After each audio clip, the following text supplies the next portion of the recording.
Pergi mana ni? Oh, nak pergi cosplay fair. Cosplay. Ah. Itulah sebab pakai macam ni ah. You punya road tax sudah mati tau. Rotek sudah mati. Ah, Oh, I sudah lupa. Boleh tolong tak? tolong you renew. Ah. Oh, you pun tahu ah? Okay. Sekarang ni, you punya handphone pergi POI to you. Nampak tak? Nampak. Tekan road tax. Lepas tu masuk you punya nombor kereta, ID semua. Lepas tu bayar. Dia akan bagi you QR code. Yang ni QR code dia akan keluar segera ke boleh guna pakai? Segera dapat. Oh, Okay? Lepas I scan, macam ni lah. You dah renew lah. Okay. Jangan kena tangkap lagi ya. Sorry. Renew sekarang ah. Okay, arigatou ni-chan. Okay, pergi.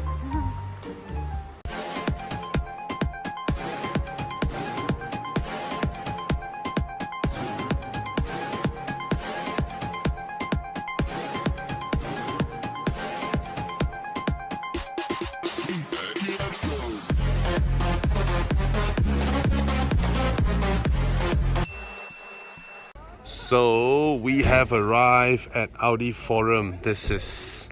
And look at how they welcome us. Lovely Malaysian flag there. All right. Unfortunately, we are back to wearing masks again inside, but I hope. Oh, our flag. Yeah. Sorry. Hi, welcome. Sorry. No worries. Thank you. Thank you. Easy. Yeah, right. Danke. Prepare for us. Lovely. Especially for you, there's a Malaysian Yeah, flag. Yay. I'm sure you have never seen this before. yeah. Wir haben uns gerade angefangen. Okay. Vorsprung door technique.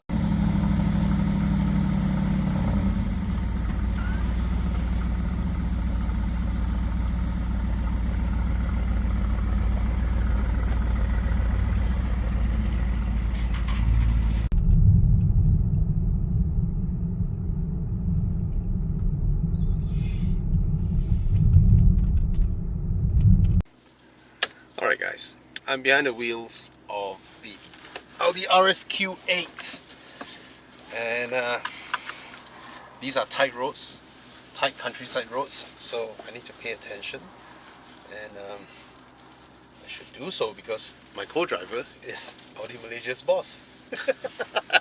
Eric Winter here. Hi. Alright, so he just showed me how to drive properly around these roads. Anyway, I'm just gonna move you guys over here so you can see the front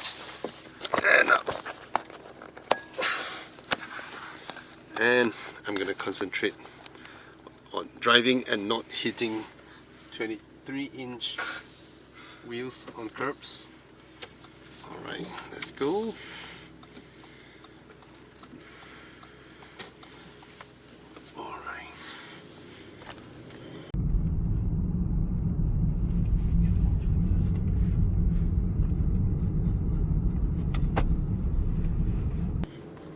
That's the thing. I usually, around these kind of roads, I would prefer to drive super slow and enjoy the scenery and just chill. But because this being an RSQ8 and these routes has been planned for me to explore the capabilities of the car and so on and so forth, hence I shall not disappoint. Now, those of you who are watching, you should already know that this car has a series of brotherhoods around the VAG group, right? From Cayenne Coupe, Urus, Bentayga, they're all... Can I have one? Yep. Thank you. Thank you. Thanks.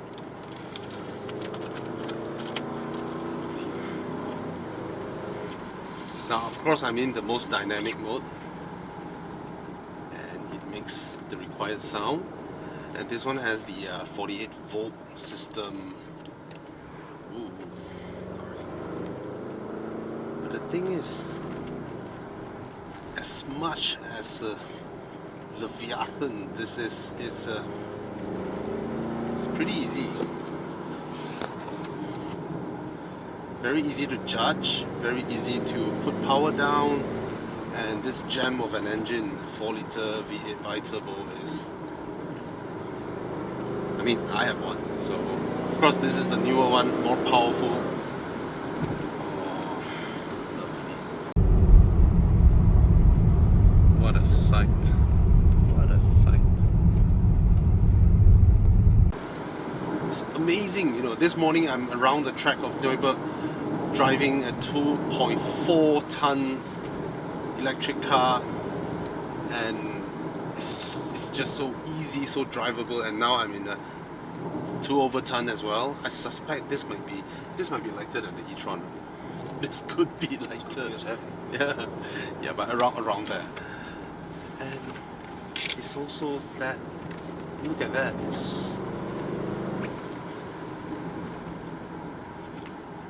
these roads are super tight, mind you, and look at that, look at how easy it is.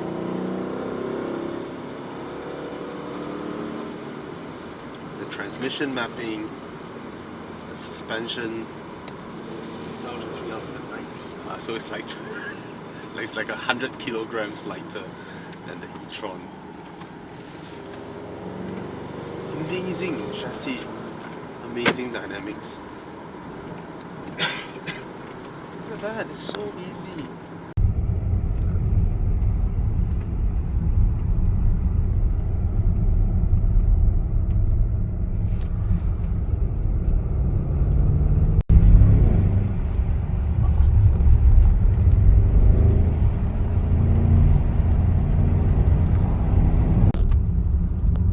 That's Lamborghini, that's huge. Place to take photo, or are they doing something? We can change. After 500 meters, leave the roundabout at the first exit.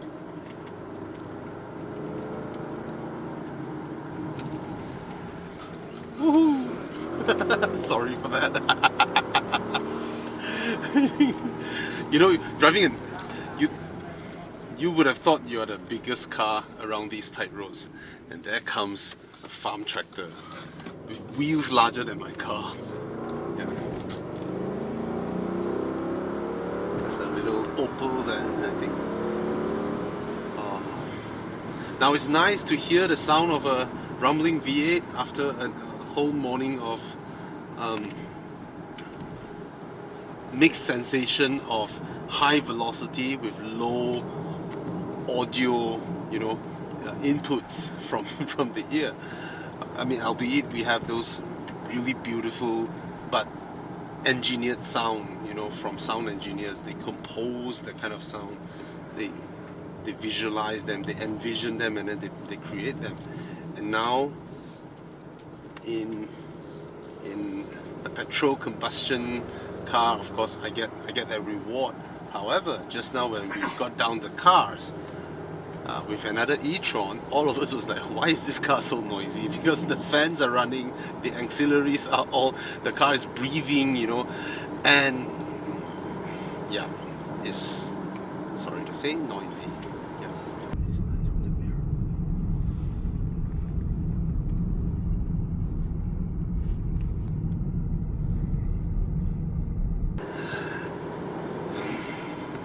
But for those of you back home in Malaysia, just think about it.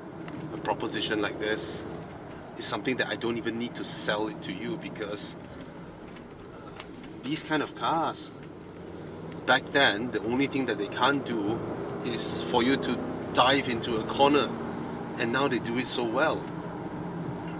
Like many of my articles and videos that I've mentioned, cars back then, cars started being SUVs because they need to deal with terrains and not tarmacs back then, and all of them have tall riding height. And it's only because of the Mercedes 35 HP that all cars began to get lower and lower, because they need to race, they need to win on Sunday, sell on Monday. But in this time and age when racing are no longer as important, right? an SUV actually makes more sense because they do everything. I can probably corner sharper than the car in front in this car, and I get the ride height, I get the capabilities of veering off into the grass plain here and come back on the tarmac unscathed, right?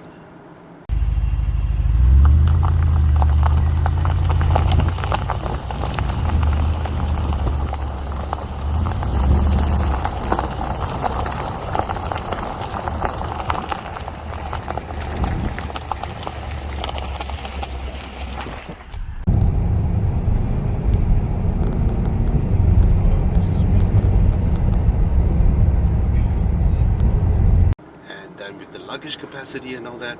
Yes, you hear a lot of motoring journalists telling you that wagons make more sense, but the thing is, wagons have the same ride height as sedans at the end of the day, right? So as a family passenger high performance car like this, it's very difficult to argue.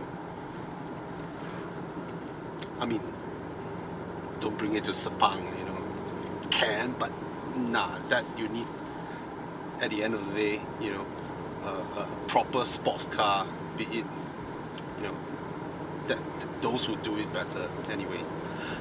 Anyway, I'm gonna stop later on and probably do a walk around if I have time, if there's sunlight, you know. And now I'm just gonna enjoy my drive around these beautiful, beautiful roads.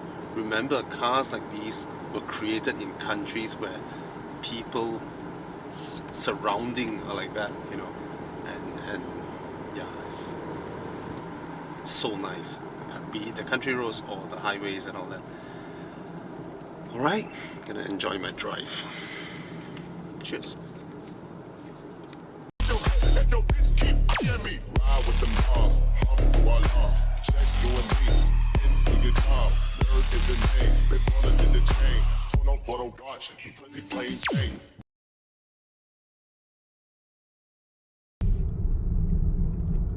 These kind of towns.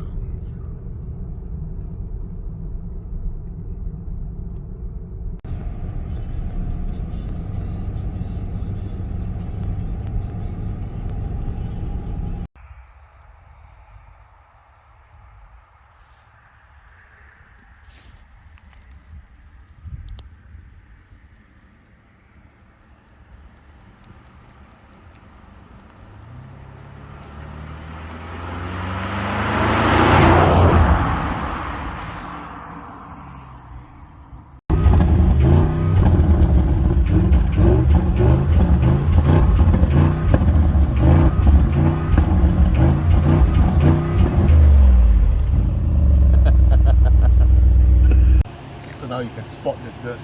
This is not, even though on camera it may look like a forged carbon, but this is gloss black and it's just mud.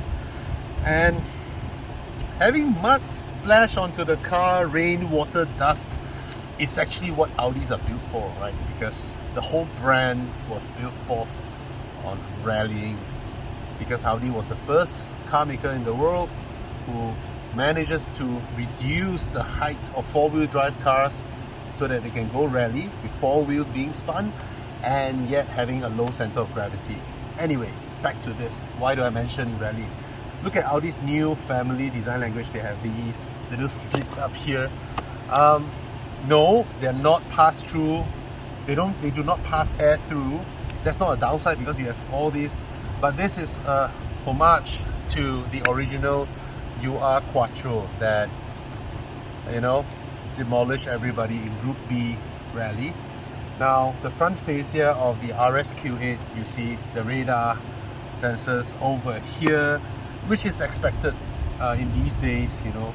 Of course, you have the radiator inside, you have the heat exchangers, you have all that in there, and the headlight situation, as you can see, what Audi does best. And also, Audi is the first one which is to play with lighting signatures and matrix LED. You know, they have, basically Audi has the full, what do you call that? They have the most advanced lighting system, matrix lighting and all that. Okay, so yep, that's the front end of the aggressive Audi RSQ8. very nice, very angry. Yeah, it's a very angry car in a way. You move out of its way when you see this in your rearview mirror. Right, let's go to the rear. This is the kind of view to die for, isn't it?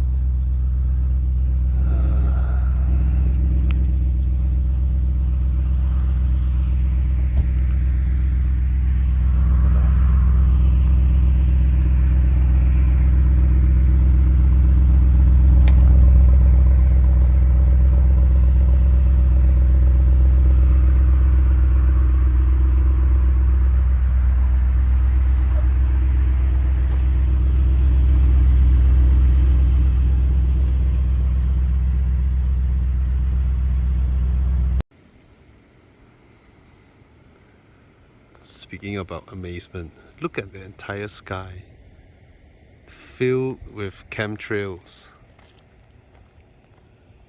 Now the name doesn't sound like, you know, the name sounds chemtrails, but these are condensation, you know, basically they're clouds, but made by planes breathing across the skies. 2 more being made, and look at that. I've never seen so many planes on air at the same time. Ah, what a place, what a place, what a place. What a drive. So you see all this wind power turbines here, wind turbines. And there are quite a few out there as well. Right. What a place to bring a car like this. See?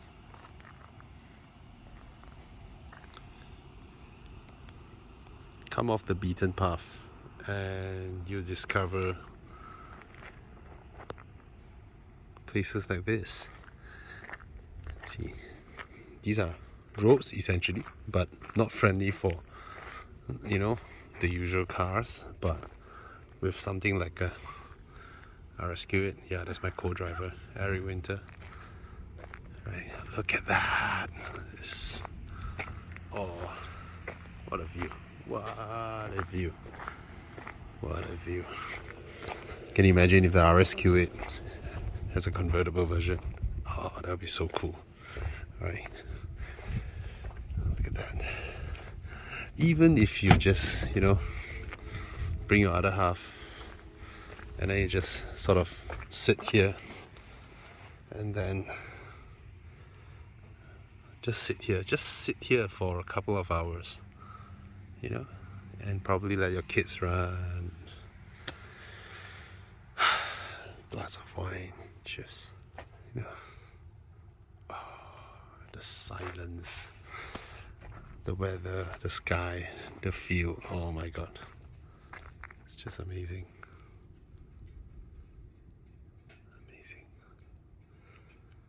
Yeah, what a place to be. What a place to be.